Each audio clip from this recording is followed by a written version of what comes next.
Hello and welcome to BISP Solution. So we are going to have a last session of this implementation, migration and integration process from QuickBooks. It is a legacy system to Oracle Fusion Finance, that is a target system. So in this session we are going to have do certain steps that what happens after the migration. Okay, so first topic, after uploading the system, that is after uploading the necessary procedure, that is the migration procedures into the Oracle Fusion Finance. And the first process of this is the validation of data.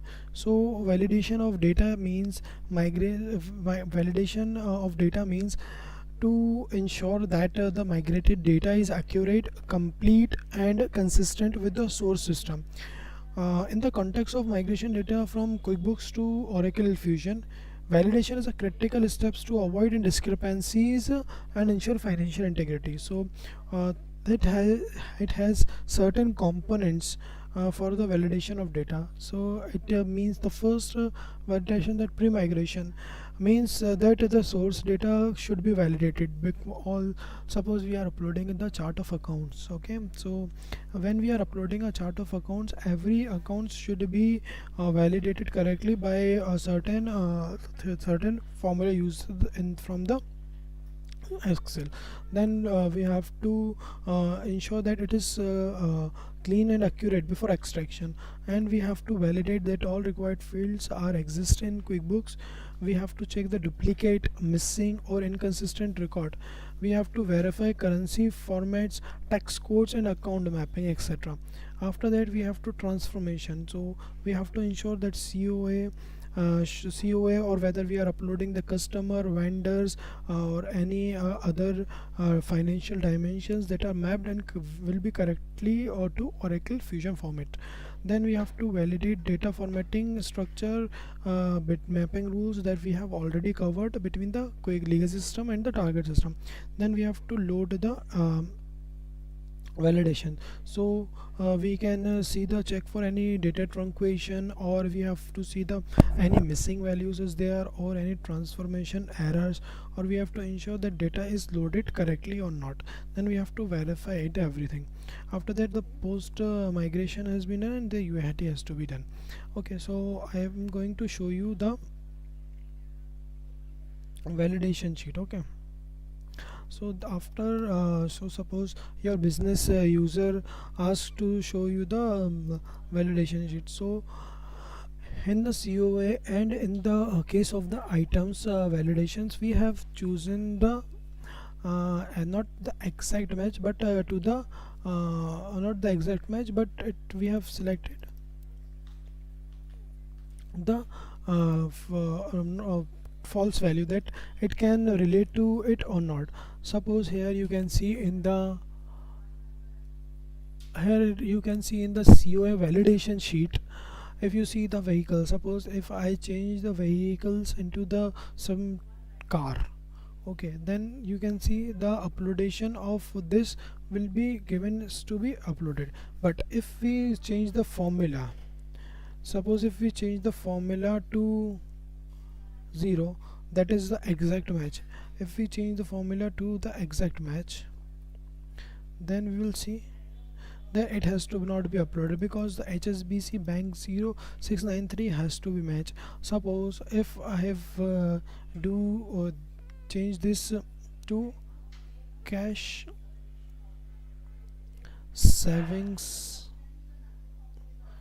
H space HSBC, so you can see the formula shall change to the uploaded. So when you use the exact match, the you have to be very carefully see the QuickBooks common chart of accounts and the Fusion chart of accounts should be matched. Okay, then you can see, here you can see the QuickBooks that we have received from the legacy system, that we have to validate the thing, and here this is the Fusion one that we have uploaded. So to to validate these both sheets, we have to prepare the validation sheet here. Okay, so this is how the validation of the chart of accounts has to be prepared. Okay, so let's see another on items. Same as items, we have covered the not the exact, but the approximation match, because if you see, when you upload the item, that we have seen that we have to give the name here, description is different, but from the legal system the format comes in that way, so we cannot change the format from the legal system. It can be said it has been tempered or something else. Okay, so when you go in the validation of customers, so here we can use the exact match, because the name of that customers and the vendors should be matched correctly. Okay, so suppose Ethan Brooks, name given ABC. You can see when you change the name of the QuickBooks, it changed to the not uploaded, so it means that the ABC name doesn't exist in the Fusion. So that's why this validation has to be done to, so that the duplication or any error can be rectified and the business end user can understand as well. Okay, so this is how the validation has been done. Okay, here you can see the supplier sheet as well, that if you see on the Charlotte Taylors, if I change the name to any, okay, sorry, so here you also can, the name can be given as well. Okay, so if you give this, it should be given as not uploaded. Okay, so that's how we can provide this name, this validation sheet correctly. Okay, okay, it's done. So this is how the validation sheet is done. So after validating, then we have to provide the unit test cases or unit test scripts. So what is unit testing? Unit testing is a software testing method where individual components or functions of a program are tested in isolation. Okay, here it means that we are testing, suppose we tested two records, whether it has to, it means sampling testing. So if we can record the two testing and it has been successfully done, then we can see that our first test case has been correctly done, and then we are uploading the whole record. Okay, so if it has been done successfully, then we can say that it has been done. So we have to provide the name of the tester, the role of the tester, the date, and everything. That I'm going to show you the Excel sheet how can it will be prepared. Okay, okay, test one functionality means that it keep test cases isolated. It provide test case names that clearly indicate the purpose. It set up, execute, and verify as well. Okay, it is test all possible inputs, including what are the edge cases or not, and it also provide framework likes, etc. Okay, so that's why we can use the test cases. And unit test scripts is like that, what is the script of a particular test. When we have create the test, suppose we are uploading the chart of accounts, we are migrating the chart of accounts, so it will give you the navigation. It means it provides the navigation. Okay, it provides the navigation to a particular test case. So let's see the test case. Okay, so here this is the test case as a test case. So suppose we are just providing COA #1, that is a serial number 1. It is a general accounting manager role, that role assigned to the person who are going to do. And here is the phase that we are creating, not we are not creating, we are migrating and uploading. So test case scenario means that we are uploading the 4 records or whether we are uploading a full records. It also provides the navigation that we are going to upload through COA through RI sheet. Tester means the person, it can be external tester, it can be internal tester. And okay, so this is how the testing. So comment by, suppose if the tester is uploaded, if tester see the the case has been uploaded correctly, it give you the says it is uploaded successfully. If not, then it will give you that it shows an error. So status will be pass and its status will be fail in case of any error. Then suppose if there is any error, then we have to provide some snapshots or some document or some link or some anything screenshots. So what is the error, if the date has been and the tested date also, and in the last we have all to provide the revised test date as well. Okay, so when the revised test date has been done, so here this is how the test case can be made. Now suppose this is the COA1 we are up testing. So in this process you will go and see the test case script. So it is basically a method of providing a script that how we are uploaded. Okay, so here you can see that if we logged in from here, then we will go to setup and maintenance, and then we search it the rapid implementation sheet. So we can load the chart of accounts, load the ledger, legal entities and business units. After that, from here we have to give the choose file. Okay, so after that uploadation has been done. Suppose updation has been done, then we have to see whether this is success or not. Then it will give you the running, and then it will give you the success. After that it will give you the success generated. So this is the script that we have to provide it. Okay, provided for the validation of data. Okay, so this is how the unit test script has been done.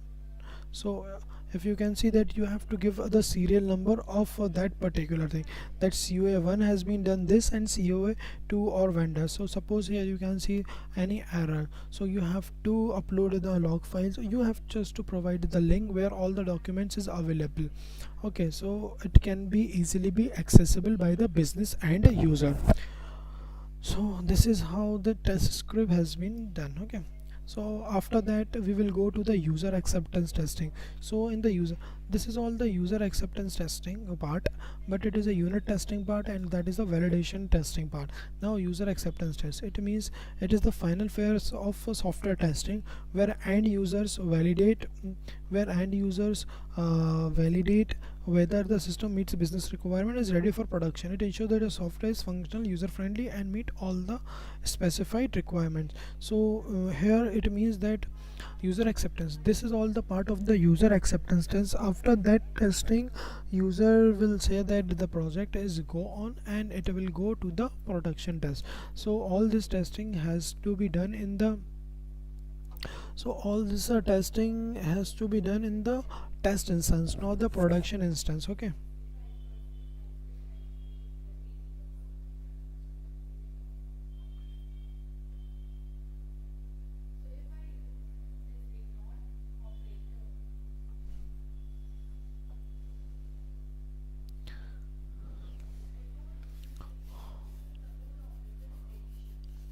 so now after that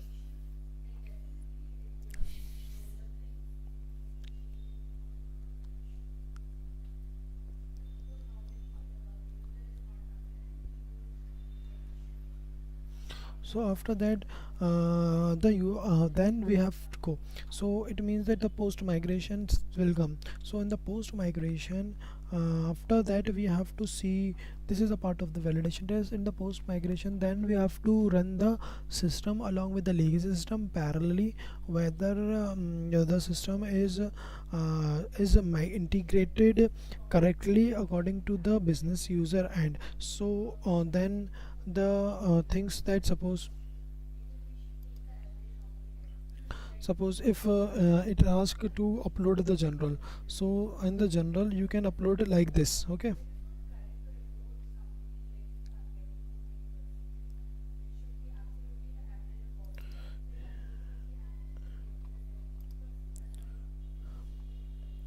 okay, let me show you the general.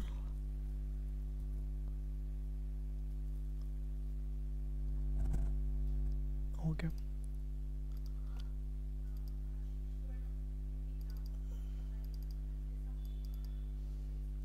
here you can see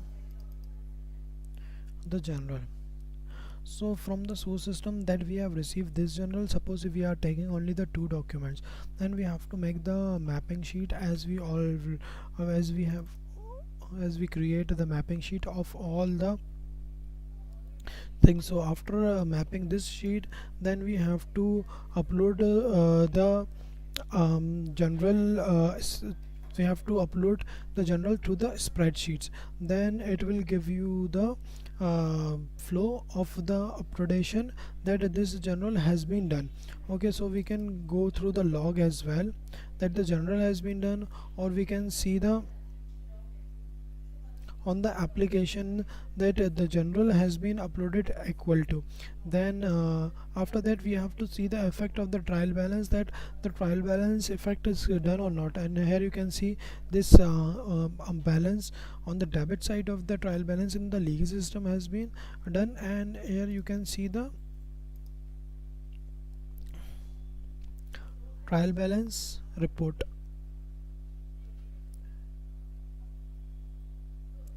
Here you can see the trial balance report, that the 1400 and it's 100 has been uploaded from the into the system. Okay, so this is how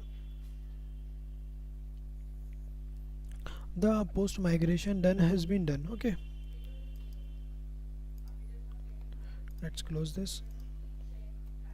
Then after that post migration, then if any error comes, suppose any error come in the legacy system and in the suppose any error come in the Oracle, that is the target system, that there is any error. Okay, then you have to rectify those error, that what is the error come. Suppose the application is updated, okay, and we don't know. Okay, then we have to rectify the error and correct it, and we have to inform the user and that this error is come because of any error. Okay, then we after that we have to provide the user guidance to the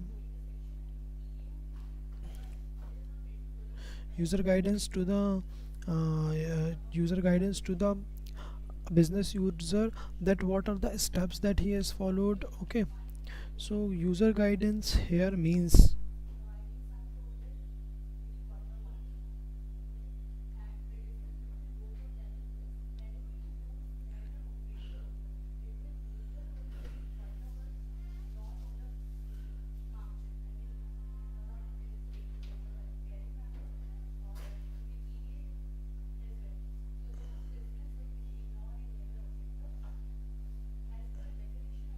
so a user guide we can say is that of a user guide for migration to Oracle Fusion cover that is the end process, that from the planning to post migration that we have done. So all the phases related to the planning, separation or migration or post migration or go live readiness, all has to be done in the user guide. Then after providing the user guide, we will give the support and maintenance to the project, and this is how the process has to be done of. So here we can complete it, the implementation and migration and the integration. So thank you for joining this process of end-to-end implementation, migration, integration process, and here we end. So thank you for joining.